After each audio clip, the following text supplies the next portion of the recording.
Napoleon Bonaparte, a name synonymous with power and strategy. This was a man who faced armies with unwavering resolve.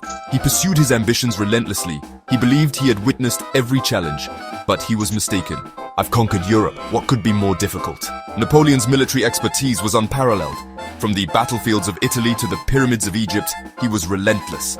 His troops, fearful, but primarily of Napoleon himself. His enemies, dispersed in disarray. Indeed, Napoleon was a formidable force, until the bunnies emerged. Picture this. Napoleon, fresh off a victory, strolling through a field, sun shining, birds singing, the faint scent of carrots? Suddenly, the ground begins to tremble. A low rumble shakes the earth. Napoleon, ever the brave leader, adjusts his hat. Out of nowhere, a sea of fluffy white bursts over the hill. Bunnies, millions of them. So what do we do? Are they here to surrender? Hold your fire! Napoleon's troops, hardened veterans of countless campaigns, were confused.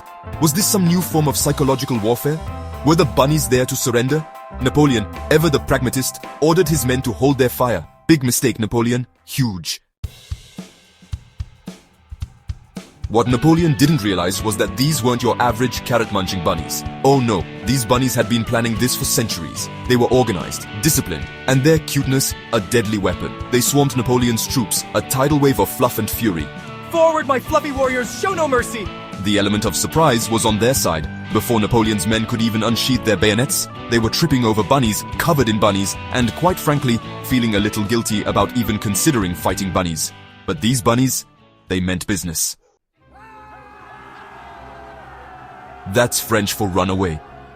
The battle, and we use the term loosely, was over before it began. Napoleon, his hat askew, found himself hoisted onto the back of a particularly large rabbit, his dignity as trampled as the grass beneath the bunny horde. The bunnies had won. This cannot be happening. Napoleon, defeated, was last seen being carried into the setting sun, the sound of tiny bunny feet drumming a victory march behind him. The moral of the story? Never underestimate the power of a fluffy tail and a dream.